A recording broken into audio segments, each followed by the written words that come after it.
official unveiling of Ada Hayden Heritage Park Fishing Pier. It is a little chilly, but it's a good day to celebrate another new addition to our park system. I'm Amber Corriere, filling in for Mayor Hala today, and with me I have Ward 1 Representative Gloria Betcher and our other at-large council member Bronwyn Beatty-Hansen. So as you can see behind me, this beautiful new fishing pier has been renovated to address, some of the safety and maintenance concerns. But more importantly, the pier with the new walkways and the new railings is now accessible for members of our community who may be in a wheelchair or use other mobility devices.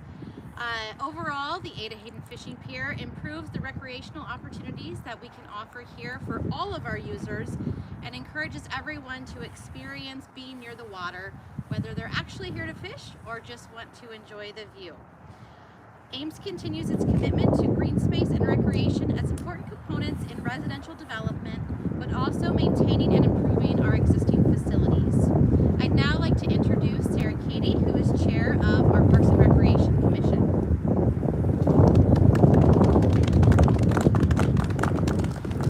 Thank you, Amber.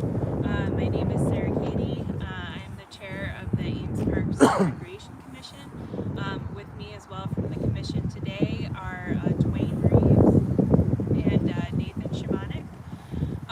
So I moved to Ames in June 2004, which was just a month or so before the park was officially open to the public. And I just remember a member of my research group called it Ames Shiny New Penny. And now we are here 20 years later almost. And Ada Hayden has definitely become a crown jewel of the Ames Park system, and we're lucky to have it. As Amber mentioned, the improvements to the fishing pier are a huge additional amenity for people on mobility devices, people that need accessibility. Earlier this summer, for Parks and Recreation, we also celebrated the Skunk River Lowhead Dam Improvement Project, which is another project that improves accessibility to Ames waterways. And hopefully sometime next year we will be celebrating the addition of an accessible boat dock for individuals that need assistance and they can kind of get themselves more easily into a kayak or canoe to enjoy Ada Hayden and recreate that way. So in the last few years we've just had so many projects from the Miracle Park to this project to the accessible boat dock that we are really trying to make the parks available to everyone, all ages, all abilities, and make sure that we have a park system that can be used by the broadest segment of the population that we can. I'd also like to thank the Friends of Ada Hayden. They offer commentary and input to a variety of parks projects and plans on a regular basis. They have worked tirelessly over the last decades to improve the watershed around Ada Hayden and provide this beautiful natural wetland habitat, provide a clean water source for fish habitat, and also to make sure that the fish that people are catching in the lake are safe to eat. So thank you for joining us here today. On the commission, we love to hear from citizens, your ideas to improve the park amenities.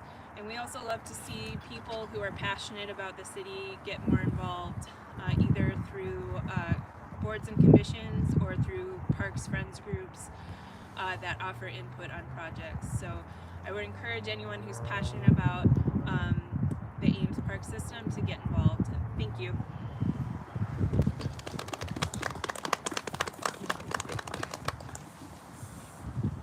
Well, welcome to Ada Hayden Heritage Park. I'm Jim Pease. I'm the president of the Friends of Ada Hayden. And we are very happy to see this incredible improvement to this accessible fishing dock for the citizens of Ames. Back when this park was created, the Friends of Ada Hayden didn't actually exist, but all the folks who are involved with the board today were a part of the effort to make this place a park. And we've continued that, formally becoming the Friends of Ada Hayden in 2010.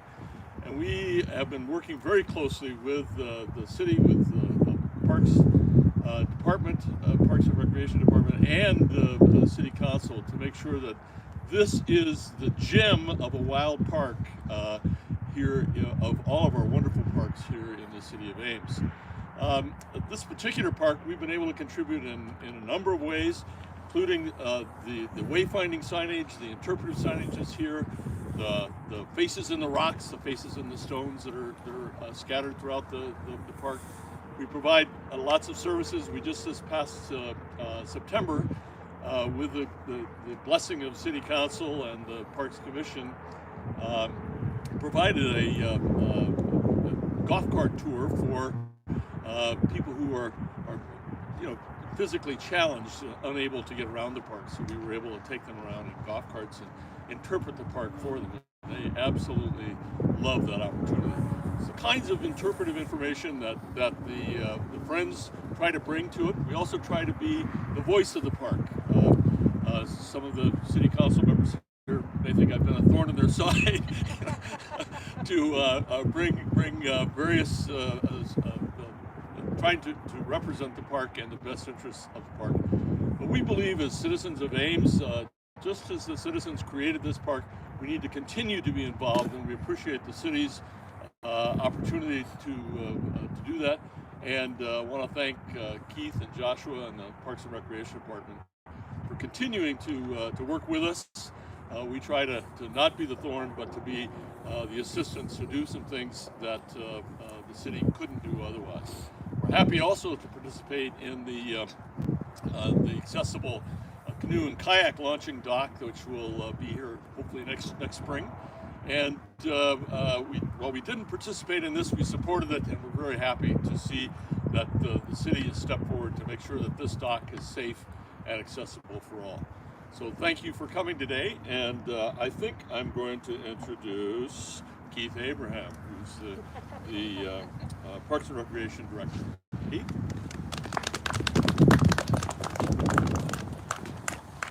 Thank you, Jim.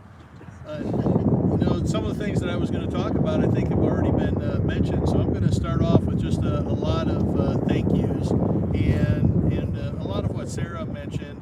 It takes a lot of commitment from our City Council, our Parks and Recreation Commission, city managers, assistant city managers, that are very supportive of what we do. So first off, I'd like to thank every one of them for what they do and make this possible. Because without allocating funding and being supportive of these projects, we wouldn't be able to do this. This project has been fun. Joshua Thompson, who's our Parks and Recreation Superintendent, who's back there, thank him for his input and support and leadership on a lot of these projects that we do. But we started off a while back and noticed that this needed some renovations. So what we did is we contracted with Snyder and Associates, Don Marner, who's back there, and by the way, everybody just turn to Don and wish him a happy birthday. I know you told me not to do it, but I'm going to do it anyway. So happy birthday, Don. So we worked with Snyder Associates and came up with a plan. They came up with a plan as to how to correct the issues that we had. So thank you to them. We put out the bid. Woodruff Construction was a successful bidder, and I think they have a whole entourage of people. So raise your hand, Woodruff, everybody was involved. All right, thank you. We're very happy with how this turned out. We did replace a lot of the wood, the decking, and one of the really nice features is the railings. And I know we've had a number of people have already commented that these railings are a lot more secure, they're safer, they do provide the lower areas if you're in a mobility device to be able to still fish and so on. So thank you for that. With the projects, what I will say, and both Jim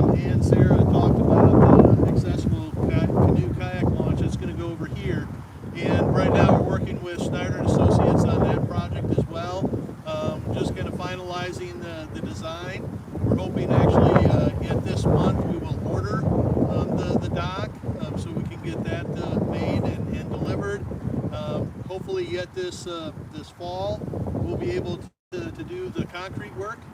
So we'll have the path and some bulkheads that the dock will attach to. Hopefully we'll get that done yet this year. I do also want to thank the Friends of Ada Hayden.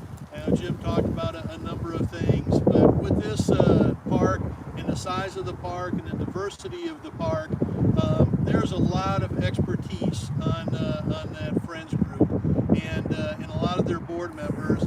And I know Joshua and I, every time we sit down with Jim and Irv and some of the others, we always come away and we look at each other. It's like, you know, we thought we know a lot, but we really don't in regards to some of the things and the expertise that they provide.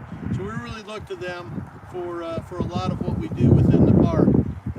What improvements we should make, you know, how should we handle this? So we really appreciate everything that they do. But one of the projects that we're working with them on, which will come in a couple of years, just over here, kind of almost in line with that cell tower, over in that area, we're looking at putting an accessible wetland overlook. So it'll be something where people will be able to get up onto and look into the wetlands and see a lot of the waterfowl and some of the wildlife that people don't normally get to see. So that's something that we're working with them on. We'll be designing that this next year and then constructing it the following year. So, and then one other project that we're working on, I know Sarah talked about water quality and so on in the park. We are working, and Josh was leading that activity, is to dredge one of the wetlands. And the wetlands do some of the silt, the sediment from a lot of the stormwater gets settled out in one of in a series of wetlands. But we need to dredge that every so often. So that's another project that will be happening maybe yet this year. So with that, thanks everybody for coming. Thanks for your involvement with it. And what we'd like to do now is cut the ribbon. So why don't Woodruff, Don, if you guys want to come up, anybody else want to come up, and we'll get the ribbon cut.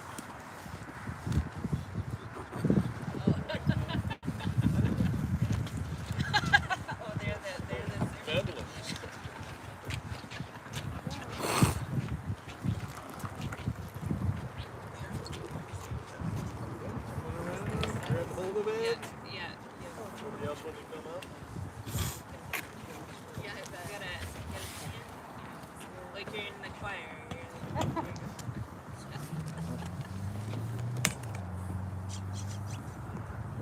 We get a countdown from 5.